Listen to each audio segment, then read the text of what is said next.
مگر مجھ پر واضح ہے کر دیا۔ جب میں نے کہا کہ آپ کچن میں نہیں جائیں گی تو پھر کیوں گئی آپ؟ اپنی بات مکمل کر جواب کا انتظار کیے بغیر وہ قدم جماتا سوزی کے روم کی جانب بڑھا جو رمیسا خاتون کی کیئر ٹیکر تھی۔ اس کی سوزی کے کمرے کی جانب بڑھتا دیکھ رمیسا نے اپنا سر پیٹا، کیونکہ وہ جانتی تھی نہ تو سوزی کا یہاں آج آخری دن تھا بلکہ اب بیچاری کہیں اور کام کرنے کے قابل بھی نہیں رہے گی۔ 16 سال پہلے۔ عارف کیسی باتیں کر رہے ہیں آپ؟ اپنے بزنس کی خاطر اپنے 5 سال کی بیٹی کے ساتھ آپ اتنا بڑا سلوک کیسے کر سکتے ہیں؟ بند کرو اپنی بکواس۔ جنمی عورت میں کوئی بزنس کے لالچ نہیں کر رہا، اپنی ماں کی خاطر کر رہا ہوں۔ پہلے بھی ان کے فیصلے کے خلاف جا کر میں نے تجھ بدبخت سے شادی کی، تیرے قدم میری دلیز پر کیا پڑے ایک دن جو سکھ کا سال نصیب ہوا ہو۔ خدا کا واسطے ہے آپ کو کچھ تو رحم کریں، ان لوگوں کو جانتے تک نہیں ہیں آپ۔ اس طرح آپ کیسے کسی کے حوالے کر سکتے ہیں اپنی چھوٹی سی بیٹی کو؟ آپ نکاح کر کے قانونی جرم کر رہے ہیں، کچھ تو خدا کو خوف کرے۔ چٹا ایک زوردار تھپڑ سامنے سلگتی ماں کے باقی الفاظ منہ میں دبا دیے۔ میری بات سن، نکاح تو میں کروا کے ہی رہوں گا، دنیا کی کوئی طاقت مجھے نہیں روک سکتی، لیکن اگر تو نے ایک لفظ اور بولا نا تو میں یہیں کھڑی تجھے طلاق دے دوں گا۔ طلاق کی دھمکی ملنے پر اس کے لفظ سل گئے، کیونکہ جس معاشرے کے وہ حصہ تھی وہاں طلاق یافتہ عورت کی زندگی جہنم بنا دی جاتی تھی، جیسے طلاق مرد نے نہیں عورت نے دی ہو۔ لاکھ منتیں سماجھیں کرنے کے باوجود سب بے سودہ رہا اور 5 سالہ گڑیا اور 16 سالہ لڑکی کی منقوح بنا دیا گیا۔ 16 سال بعد پاکستان کراچی رات 10 بجے لیپ ٹاپ پر مرکوز کیے وہ پھر جاب کے لیے آن لائن اپلائی کر رہی تھی۔ وہ یونیورسٹی کے دوسرے سیمسٹر میں تھی، زندگی پرسکون گزر رہی تھی، مگر ایک خوفناک حادثے نے ان کے ہنستے بستے گھر کو تباہ کر دیا۔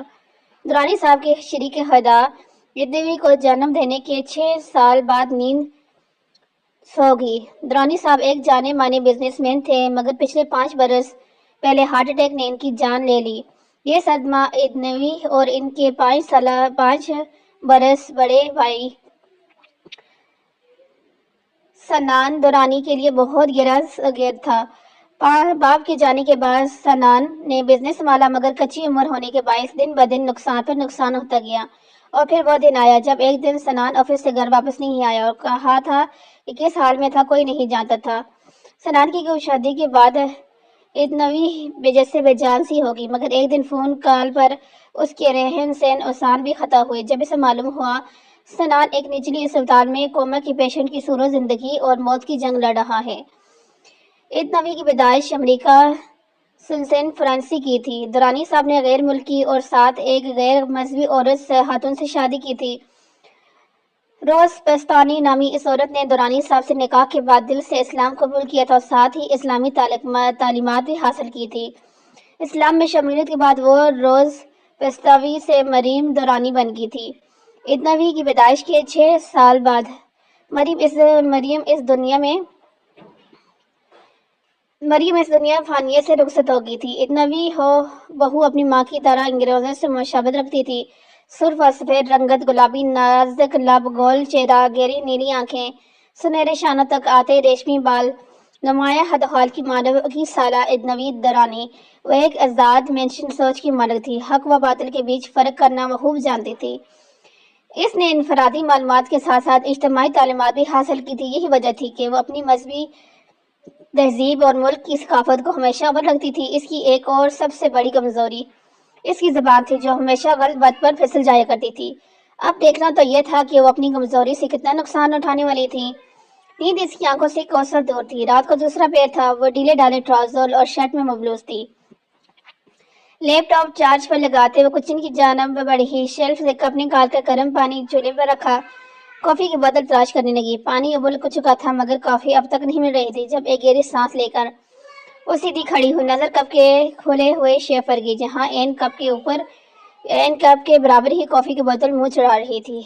بغل میں بچہ جگ میں ڈنڈولا، حالانکہ ابھی کپ اس نے وہیں سے نکالا تھا، لیکن سکڑ کر اس کی بوتل سختی سے دبوچ۔ مطلب حد نہیں ہوتی، اچھے خاصے میرے 10 منٹ ضائع کر دیے۔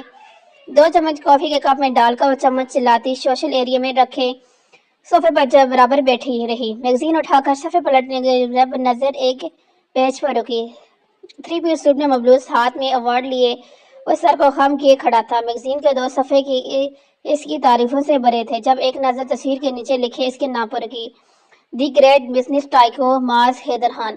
وہ بار بار اس کے نام کے حروف کو انگلیوں کے پونوں سے چھونے لگی۔ بے ساختہ لب کے کنارے پھیلے۔ اس کی پرکشش تحریر واقعی اسیر کر دینے والی تھی۔ بے ساختہ دراز سے کینچی نکال کر اس نے تصویر کاٹ کر احتیاط سے ایک فائل میں رکھی۔ ایسے پہلی بار نہیں ہوا تھا۔ یہ میگزین جب بھی آتا تھا، اس میگزین پر موجود معاذ حیدر کی تصویر کو وہ ہر بار یہی دیکھ کر احتیاط سے نکال کر فائل میں لگا دیتی تھی۔ اور دل پھینک ہرگز نہیں تھی اور نہ ہی حسن پرست تھی۔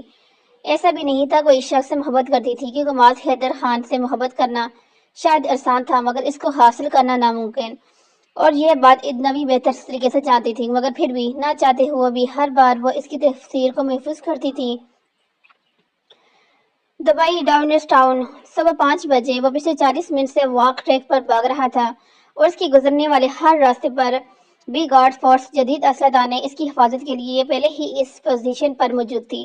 آخری راؤنڈ لے کر بالآخر وہ بینچ پر بیٹھا۔ اس کی پرسنل سیکورٹی اور ضائع ہاتھ میں فائل تھامے اس کے مقابل آئی۔ کالے پینٹ کوٹ میں ملبوس وہ خوش شکل لڑکی میٹنگز، پروجیکٹ، ٹرپس، کب، کیسے، کہاں، کیا کرنا ہے، کس سے ملنا ہے، اپائنٹمنٹ، تمام تر ذمہ داریاں اویزا سنبھالتی تھی۔ وٹامن کی بوتل لبوں سے لگا کر ایک ہی سانس میں اس کو خلق میں اتار گیا۔ سر، آج کے شیڈول کی فائل۔ اویزا نے فائل اس کے مقابل کی، جس پر ایک جتنی نگاہ ڈال کر کھڑی لڑکی پر ڈالی۔ اگر یہ فائل میں نے خود پڑھنی ہے تو تم یہاں کیا کر رہی ہو؟ معاذ حیدر کے یوں سرد لہجے پر اویزا نظر جھکا گئی۔ نہیں سر، وہ پچھلی بار بھی آپ ناراض ہو گئے تھے تو بس۔ وہ حیدر خان کی نظروں کی تپش خود پر محسوس کرتے ہوئے الفاظ پیگی۔ وہ یکدم ایک حرکت میں کھڑا ہوا، اس کے اچانک مقابل آنے پر اور زارے اچھل کر 2 قدم پیچھے ہٹی۔ معاذ حیدر خان کے اشارے کرنے پر یکدم ایک گارڈ اس کے قریب آیا۔ اس کا گلا دبا دو تاکہ اس کو دوبارہ سانس لینے کی زحمت نہ ہو۔ اس کی حکم گارڈ نے پوری قوت سے اویزا کا گلا دبوچا۔ وہ بالکل کھانس کر منتیں کرنے لگی۔ جب اس میں کچھ کسر باقی نہ رہی، اس نے اشارہ کرنے میں گارڈ اس کو چھوڑا۔ وہ یکدم لڑکھڑا کر زمین پر جا گری۔ اپنی ٹوٹی سانسیں بحال کرتی وہ معاذ حیدر کو نیم بھری آنکھوں سے دیکھنے لگی۔ جب وہ تنبیہ کرتا گویا ہے، ضروری نہیں جو میں نے ایک بار کہہ دیا وہ پتھر کی لکیر ہو گیا۔ یہ معاذ حیدر خان کی دنیا ہے، یہاں قوانین بھی بناتا میں ہوں اور توڑتا بھی میں ہوں۔ میری دنیا میں سانس لینا ہے تو میرے مطابق چلنا، ورنہ سزا دینے میں نہ میں تاخیر کرتا ہوں نہ رعایت دیتا ہوں۔ ذرا کا خاص کر دینے والا لہجہ آزاد طلب شخص کسی میں بھی اتنی ہمت نہ تھی کہ اس کے خلاف اف بھی کہتا۔ بات مکمل کرتے وہ آگے بڑھ گیا۔ وہ قدم برق رفتاری سے بڑھ رہا تھا جب اس کے عقب سے زیان کی آواز نے اسے قدم روکے۔ زیان فخر معاذ حیدر کا بچپن کا دوست تھا۔ ایک زیان ہی تھا جو معاذ حیدر کے ساتھ کسی بھی قسم کی بات کر سکتا تھا، ورنہ اس شخص کے سامنے کوئی نظر بھی نہیں اٹھاتا تھا۔ میرے یار، لوگ کیسے کام کرتے ہیں جن کے بدلے لوگ انہیں دعائیں دیں، اور ایک تو ہے جو بھلے کام کر کے بھی میرے بھائی خود ہی اپنے کام پر پانی پھیر دیتا ہے۔ اچھی خاصی تیری بیچاری سیکرٹری کیوں جان لینے پر تلا ہوا ہے اس کی؟ وہ جو اب تک خاموش کھڑا سنجیدہ تاثر لیے اس کی بکبک سن رہا تھا، یکدم اس کو گدی سے دبوچتے ہوئے پکارا، لگتا ہے تجھے اپنی جان کی پرواہ نہیں ہے۔ میرے معاملات میں اپنی ٹانگیں نہ اڑایا کر، سمجھا؟ اف، کیا کروں میرے بھائی، تیرے معاملات میں ٹانگ اڑانا میرے بچپن سے پسندیدہ ترین مشغلہ رہا ہے۔ تیرے معاملات میں ٹانگ اڑانا تو میرے بچپن کا پسندیدہ ترین مشغلہ ہے۔ میں تیری یہ ٹانگ توڑ کر پھینک دوں گا۔ زیان، میرے معاملات میں مت بولا کر، تو پچھتائے گا۔ چل میرے بھائی، اگر تیری یہی خواہش ہے تو اس خادم کی ٹانگ ضرور حاضر لے توڑ دے، تو بھی کیا یاد کرے گا۔ لیکن ایک بات تو میں مجھے بتا دوں، میں اپنی ٹانگ فری میں تو نہیں توڑواؤں گا، نقلی ٹانگ کے لیے پیسے بھی تیری جیب سے ہی لوں گا۔ وہ شوخ انداز میں کندھے اچھاتے ہوئے اپنی بات مکمل کر گیا۔ معاذ چند سیکنڈ تک خاموشی سے بغور اس کا چہرہ دیکھتے رہا، پھر زندگی سے بھرپور ایک زوردار کیک لگاتے دائیں ہاتھ سے اس کا کندھا چھوڑا۔ یقیناً اگر اس وقت زیان کے علاوہ کوئی اور اس کو اس طرح کیک لگاتا دیکھ لیتا تو غش کھا کر زمین بوس ہو جاتا۔ آج تک سب نے معاذ حیدر کی صرف ڈیو سائل نہیں دیکھی تھی، مگر وہ صرف زیان فخر ہی تھا جس نے معاذ حیدر کا ہر رنگ دیکھا تھا۔ اب وہ دونوں دبئی مرینا کی منزل کی جانب روان تھے، کیونکہ آج کسی بھی صورت معاذ حیدر خان کو ہر حال میں اسٹیریا والا پروجیکٹ اپنے نام کرنا تھا۔ Karachi, Pakistan. Black t shirt, black ہی جینز، گلے میں نوحاست سے مفلر رول کیا ہوا ہائی پونی ٹیل، جس میں کچھ آوارہ لڑکیاں ہندوستان کے گرد گردش کر رہی تھی۔ وہ جلدی جلدی اپنا سامان بیگ میں ٹھوسنے والے انداز میں ڈال رہی تھی، کیونکہ وہ آفس سے لیٹ ہو رہی تھی اور آج اس کا انٹرویو تھا۔ زینہ کو پھلانگتی ہوئی نیچے اتر رہی تھی جب اس کے موبائل پر دانین کی کال آئی۔ نمبر دیکھ کر فون کال سے لگایا۔ ہیلو، ہائے دانی، کیسی ہو؟ میں ٹھیک ہوں آدی، تم کیسی ہو؟ ہم ٹھیک ہوں، تم بتاؤ خیریت؟ ہاں محترمہ، خیریت ہے بلکہ تمہارے لیے گڈ نیوز ہے میرے پاس۔ Good news? بلا وہ کیا ہے؟ جی تو ناظرین و حاضرین، دل تھام کو سنیں، مس آدنی دورانی کو دبئی سے جاب آفر ہوئی ہے۔ ہاں ویسے ہوئی تو مجھے تھی، لیکن میری سفارش میں نے تمہارا نام دے دیا کیونکہ مجھے اب جاب کی کوئی ضرورت نہیں۔ کیا تم سچ کہہ رہی ہو؟ نوی نے قدم روکتے ہوئے قدر حیرانی سے پوچھا۔ ہاں میں سچ ہی کہہ رہی ہوں، تمہاری قسم، تمہیں ویزا بھی دیں گے، ٹکٹ بھی دے، رہائش وغیرہ سب کچھ، اور خود تمہیں دیں گے۔ تم بس نکلنے کی تیاری کرو۔ یار اتنی جلدی کیسے؟ اور میں یہاں بائی کو اکیلا کیسے چھوڑ کر سکتی ہوں؟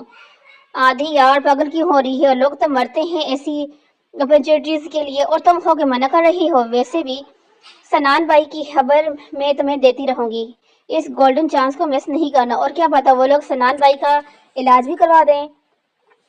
پر دانی تمہاری کوئی بات نہیں سمجھ آ رہی، کیا بولوں اب میں؟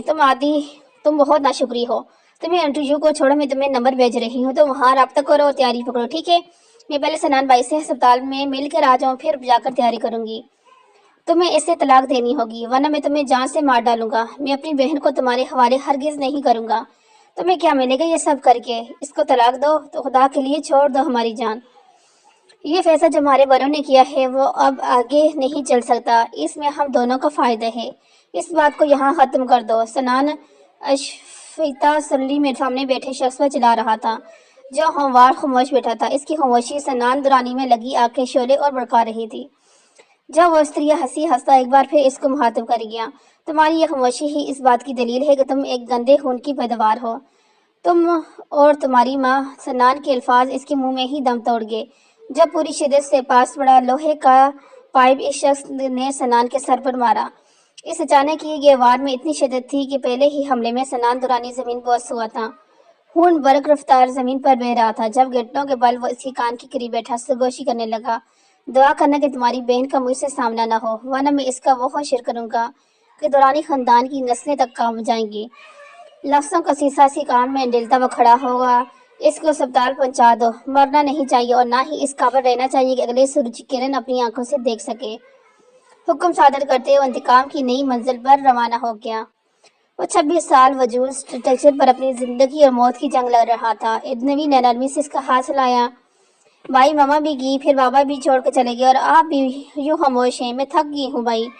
اپنی تنہائی سے زندگی وہ کئی گھنٹے یوں ہی سنان کے پاس سر رکھ کر لیٹی رہی، اس بات سے انجان جس پر وہ اب چلنے جا رہی تھی۔ اس سفر کی تھکن اس کو وجود کو کرچی کرچی کرنے والی تھی۔ تمام فارمیلٹی پوری کرنے کے بعد چند گھنٹے کا سفر طے کر کے وہ دبئی کی حدود میں پہنچ چکی تھی۔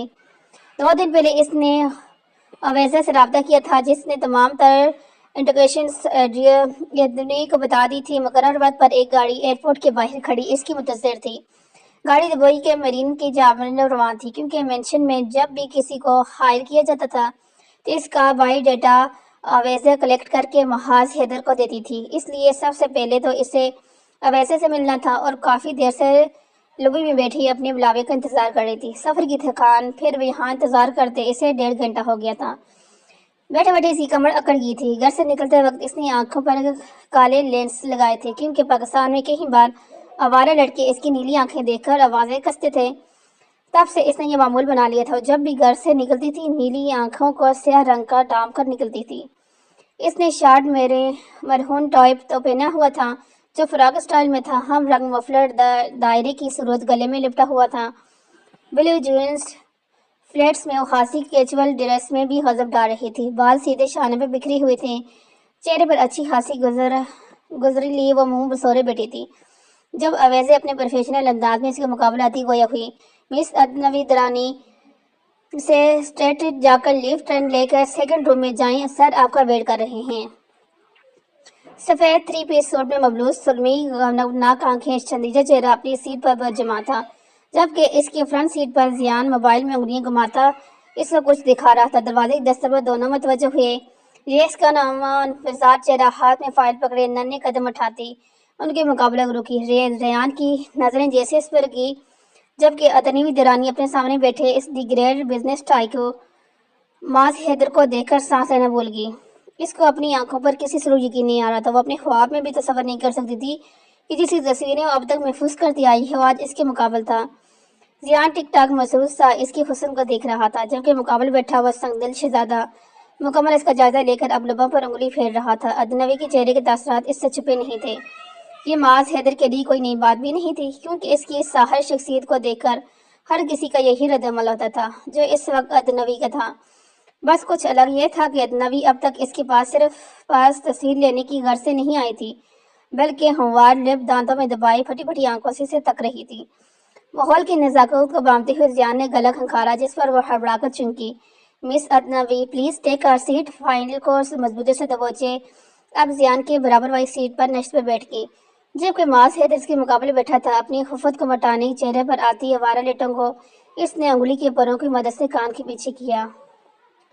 معاذ خاموشی سے بیٹھا، اس کا ہر رنگ وہ بھی محسوس کر رہا تھا۔ مس ادنوی شو می یور فائل۔ زیان کے مخاطب کرنے پر اس کی جانب متوجہ ہوئی۔ زیان نے نرمی سے اس کے ہاتھ سے فائل لی، ایک چانچی نظر اس کی سی وی پر ڈالی۔ اس کی سی وی میں کچھ خاص تو نہیں تھا، وہ دوسروں سے میٹر دے رہی تھی، مگر جو ڈپلومہ اس نے کیا تھا اس کی نظر میں رکھتے ہوئے زیان نے معاذ کو دیکھ کر اس بات میں سر ہلایا۔ تھوڑی بہت معلومات اور ماسی کہنے پر پہلے اس نے لے چکا تھا، مگر اس کے حوالے سے فی الحال ذکر اس نے نہیں کیا تھا۔ مس ادنوی، آپ کی سی وی میں تو ایسا کچھ خاص نہیں، لیکن پھر بھی ٹھیک ہے، آپ ٹیک کیئر، اپنا کام سر انجام دے گی۔ امید کرتا ہوں شکایت کا موقع نہیں دیں گی، ورنہ ہم آپ کو کوئی موقع نہیں دیں گے۔ جتنی شدید زیان نے سامنے بیٹھی لڑکی کو دھمکی دی تھی، اس سے کہیں زیادہ گہرائی میں ادنوی نے اس کا لہجہ محسوس کیا تھا۔ ہاتھ پیر تو اس سے پہلے ہی برف کے مان ٹھنڈے پڑ چکے تھے، وہ کن اکھیوں سے بار بار معاذ حیدر کو دیکھ رہے تھے۔ زیان کی بات اور بس اس باب میں سر ہلایا، وہ بزدل اور ڈرپوک ہرگز نہیں تھی، مگر ماحول میں عجیب سی نہ محسوس ہونے والی وحشت تھی۔ ننے پسینے کوئی بوند پیشانی سے صاف کرتی وہ کھڑی ہوئی، آپ بیٹھ جائیں اور اویزا باقی انٹروگیشنز کو سمجھا دے گی۔ جانے کی اجازت ملنے پر وہ سکت سان لیتی، دروازے کی جانب رکھے جب اس کی عقب سے آتی معاذ حیدر کی کرخت آواز اس کے قدم روکے۔ Turn around. اس سے پہلے کہ معاذ حیدر اس کو کچھ کہتا، زیان نے بیچ میں مداخلت کی اور عربی زبان میں اس سے گویا ہوا، بھائی تو کیوں اس کی جان نکال رہا ہے؟ میں پہلے ہی ساری معلومات نکال چکا ہوں۔ زیان کی بات اور معاذ نے اس کے اوپر ایک گہری نظر ڈالی اور دوبارہ نکھی جانب دیکھا، جو یک ٹک مجرموں کی طرح نظریں جھکائی کھڑی فرش پر بوڑ رہی تھی۔ اگلی بار آنکھوں کو ان لینس سے آزاد کر کے آنا۔ معاذ کی بات سن کر صحیح معنی میں اس کی جان اب نکلی تھی۔ بھلا اس کو کیسے معلوم ہوا کہ میں لینس لگائے ہیں؟ بہرحال اس نے چوک کر معاذ حیدر کو دیکھا، جو نظریں لیپ ٹاپ پر جمائے مصروف انداز میں انگلی چلا رہا تھا۔ لمحے کا انتظار کیے بنا وہ دوبارہ باہر کی جانب دوڑ گئی، رکی سانس کو بحال کرتی ویسے کہ کیبن کی جانب بڑھ گئی۔ تمام انٹروگیشن سمجھنے کے بعد بالآخر ڈینوس ٹاؤن مینشن میں اپنا فرض انجام دینے لگی، رمیسا حیدر خان کی دیکھ بھال کرتے ہوئے۔ اس کو لگ بھی ایک ہفتے سے زیادہ ہو گیا تھا۔ اس تمام عرصے میں اس کا سامنا اب تک دوبارہ معاذ حیدر سے نہیں ہوا تھا۔ رمیسا خاتون بھی ایک نرم دل خاتون تھی، اس کا انداز بھی اس کو ہو چکا تھا۔ ہر روز کی طرح آج بھی رمیسا خاتون کو دوا دے کر تقریباً 8 بجے کے قریب سلا چکی تھی۔ دانین کو کال ملانے پر جب کوئی جواب نہ وصول نہ ہوا تو پاس پر میگزین اٹھا کر صفحے پلٹنے لگی، مگر اس میگزین کی لکھائی ہی سرے سے گزر رہی تھی، کیونکہ وہ سب عربی زبان میں تحریر تھا۔ ایک گہری سانس بھر کر وہ باہر ٹیریس کی جانب بڑھی۔ بلا شبہ وہ ایک حسین جہاں تھا۔ کالی گرداری شلوار پر چھوٹی گول دامن کی قمیض آستینوں کی آخری حد خونیاں تک تھی، کالی چادر شانوں پر لپٹے میسی جڑا بنائے وہ نظر لگ جانے کی حد تک حسین لگ رہی تھی۔ دودیالی رنگت پر چمکتی ہوئی نیلی آنکھیں دل پر غضب ڈالنے کے لیے کافی تھی، دل میں آتی خواہش کو حقیقت کا رنگ دیتی۔ وہ ڈاؤن ٹاؤن کی مینشن سے باہر نکلی، چہل قدم کرتے کرتے وقفے حصے کو عبور کرتی اب باقاعدہ باہر اسٹریٹ کی جانب بڑھ رہی تھی۔ لوکیشن وہ پہلے ہی سیو کر چکی تھی۔ سکون بڑی چھائی، ہر سوچ سی، ہر کلامی کرتے وہ گویا کیا ہو جاتا اگر شکل کے ساتھ ساتھ اس کے مزاج بھی اچھے ہوتے۔ آیا بڑے کہیں کے بزنس ٹائپ، ہر وقت تیور پر بل تو ایسے سجا کر رکھتے ہیں جیسے بزنس مین نہیں کہیں کے شہزادہ ہو۔ اپنی آخری جملہ پر خود ہی غور کرتے ہوئے لب بھیج گئی، ہاں ویسے ہے تو شہزادے ہی۔ آسمان پر بچھی کالی چادر میں کہیں کہیں جگنو کی مان تارے چمکتے نظر آ رہے تھے۔ اپنی روح میں آسمان کو دیکھے قدم بڑھا رہی تھی، جگدم کسی وجود سے زوردار تصادم ہوا۔ الجھے نفس بحال کرتے ہوئے اس نے آنکھیں کھولی تو نظر وہیں زمین پر گری لڑکی پر گئی، لباس کے نام پر مکمل کٹن تو گاتی فراق، جس سے اس کے جسم کے خدحال واضح تھے، جسم پر جا بجا خون جمع ہوا تھا، نیل کے نشانات سے واضح تھے۔ کسی نے بے رحمی سے اس لڑکی پر تشدد کی شکل شروع سے افریقن معلوم ہو رہی تھی اور لڑکی زمین پر گڑی کڑا رہی تھی، نیم بے ہوشی کی حالت میں، نہ جانے کون سی زبان میں اس کو پکار رہی تھی۔ وہ نیم بے ہوشی میں اجنبی باری جبکہ اجنبی سانس روکے اس کو دیکھ رہی تھی۔ یکدم سامنے سے تیز رفتار کالی گاڑی کو اپنی جانب آتا دیکھ وہ لڑکی اشفاقہ سری چلانے لگی۔ گاڑی کی آواز، لڑکی کی چیخیں اجنبی کو اپنے کان پھٹتے ہوئے محسوس ہوئے۔ جب بنا کچھ سوچے وہ الٹے قدم مشین جام بھاگنے لگی، اپنی رفتار سے کہیں زیادہ تیز بھاگ رہی تھی۔ برق رفتار سے بھاگنے میں شانوں کے گرد لپٹی چادر کہیں دور جا گری، مگر قدم روکے بغیر اپنے اندھا دھند بھاگ رہی تھی۔ مینشن بس کچھ ہی قدم کے فاصلے تھا جبکہ اب مینشن کے باہر کھڑائی جرن سمیت کالی گاڑیوں کی لمبی قطار موجود تھی، مگر اس نے اب بھی قدم نہیں روکے تھے۔ گاڑی کے ٹائروں کی آواز سن اس نے پلٹ کر دیکھا جب یکدم سامنے سے آتے معاذ حیدر کے سینے سے جا ٹکرائی۔ بے ساختہ اجنبی کی گلے پھاڑ چیخ نکلی۔ چیخ نے ڈائرس ٹاؤن مینشن میں انجانہ سا شور برپا کیا، جبکہ معاذ حیدر جو اپنی ہی روح میں فون پر بات کرتا آ رہا تھا یکدم کسی صفت نازک وجود کے ساتھ ٹکرانے پر چونکا۔ اجنبی کا چہرہ اس کے سینے میں چھپا ہوا تھا، جبکہ اس اچانک ہونے والے حملے پر بی گارڈ فورس نے اپنی لوڈ گنز اجنبی کی جانب تانی۔ کچھ نفوس بحال ہونے پر اس نے آہستہ آہستہ چہرہ اٹھایا۔ اب نظر اس مردانگی کی اعلیٰ مثال رکھنے والے نوجوان معاذ حیدر پر گئی۔ 2 سیکنڈ میں کم وقت لگا تھا دونوں کو ایک دوسرے کو بچانے میں۔ ہاتھ کے اشارے فورس کی گنز نیچے کی، اب وہ اجنبی کی گہری نظروں سے جائزہ لے رہا تھا۔ لٹے کے مال سفید ہوتا چہرہ، نیلی آنکھوں میں خوف ہی خوف تھا۔